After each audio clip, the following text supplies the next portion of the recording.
E o nosso estúdio hoje está cheio. Quem a gente recebe agora é o professor Pedro Cortes. Professor, um bom dia para você, bem-vindo. Bom dia, Estevão, bom dia a todos. Um prazer estar aqui com você. A nossa duplinha aqui, nós já demos trabalho aí em meses anteriores, durante as manhãs do novo dia. Professora, falando sobre meio ambiente, o Brasil se prepara para um leilão que pode abrir um novo capítulo no setor elétrico, o de sistemas de armazenamento por baterias. Está chegando, hein? Na prática, são grandes reservatórios de energia que guardam a eletricidade gerada em momentos de menor demanda para você poder utilizar nos horários de maior consumo. E para entender sobre essa lógica, então, o professor vai nos explicar tudo sobre isso, porque, inclusive, só abrindo um parênteses aqui, até a gente vê essa questão do armazenamento de energia sendo discutida em âmbito para a energia das casas, para os veículos também, que são utilizados por meio de baterias. A Fórmula 1 agora está desse jeito, então é uma tecnologia que pode mudar o custo e a segurança da energia aqui do país? Pode sim, porque a gente tem uma geração intermitente vinculada principalmente à geração eólica e geração solar. Elas vão ocorrendo conforme o fluxo natural, né, ou da iluminação, no caso da solar, ou dos ventos, e nem sempre essa geração ela coincide com a nossa maior demanda. Então, por vezes, é necessário descartar essa energia por falta de aplicação imediata. Então, esse leilão, ele prevê a contratação de grandes centrais de baterias para armazenar essa energia essa que será liberada em períodos de maior demanda. Então, com isso, a gente consegue viabilizar de uma maneira muito mais eficiente o uso de sistemas eólicos ou solares para geração de energia, para atender a demanda nacional.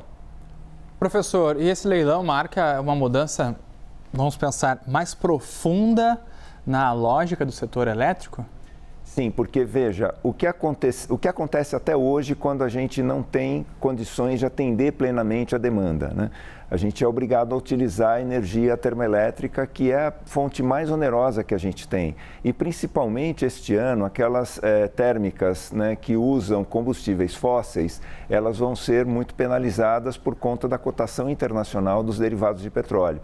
Então, essas centrais de armazenamento, elas tem a função similar à das termoelétricas, porque elas poderão atender a uma maior demanda exatamente com essa energia armazenada. E você estava falando de automóveis, uma coisa bastante interessante, que elas poderão utilizar baterias automotivas, essas grandes baterias dos carros elétricos. Não é o caso aqui porque é uma indústria recente no Brasil, mas daqui a 10, 15 anos, quando houver o descarte dessas baterias, elas continuarão, elas poderão ser utilizadas nessas centrais porque elas ainda terão capacidade de retenção de energia de uma maneira significativa.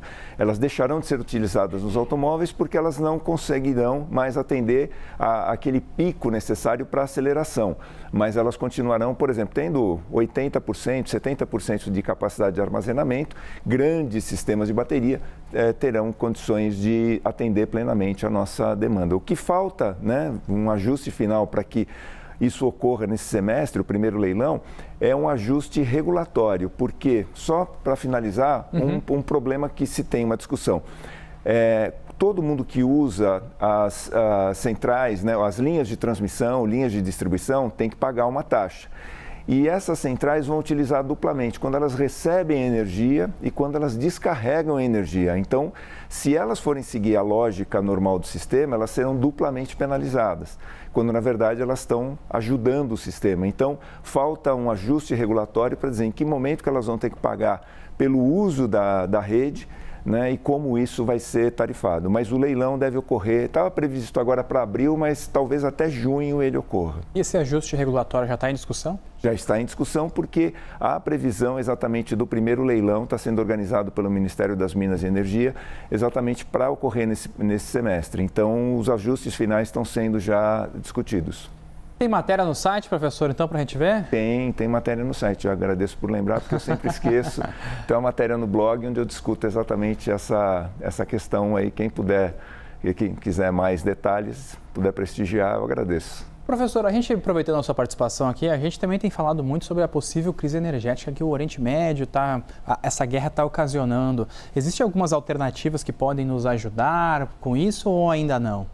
Veja, o Brasil ele é um país bastante privilegiado em termos de disponibilidade de fontes energéticas, né? Nós temos grande parte da nossa geração elétrica, ela é feita com fontes sustentáveis, né? Então são hidrelétricas, termoelétricas a combustível renovável, né? Como bagaço de cana.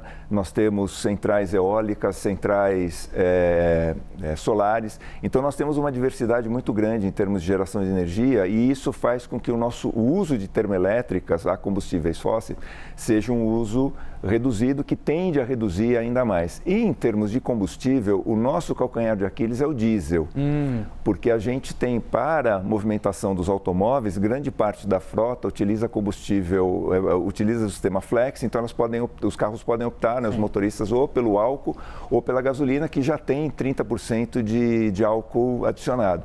Mas em relação ao diesel, não vai ser uma solução de imediato, mas para as próximas décadas a gente vai ter o desenvolvimento o desenvolvimento a gente vai ter a viabilidade econômica de um diesel feito a partir de fontes renováveis, como por exemplo soja, totalmente quimicamente similar ao diesel refinado de petróleo, mas vai ser um combustível verde e a gente não vai ficar tão dependente desse diesel importado que agora está com preço extremamente elevado. E o petróleo passando dos $100 mais uma vez em meio a este conflito. Estava 115 hoje de madrugada, né? Depois baixou para 105, 104. Ele fica oscilando em função das notícias aí. Se os Estados Unidos vão ou não vão invadir, né? Ou como é que vai ser o... 40% a mais do que a gente tinha antes do conflito, né?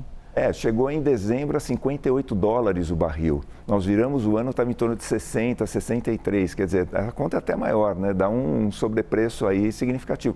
E trabalhava-se esse ano exatamente com uma cotação em torno de 63, porque vai ter superávit de produção nos Estados Unidos e a demanda mundial estava um pouco mais baixa.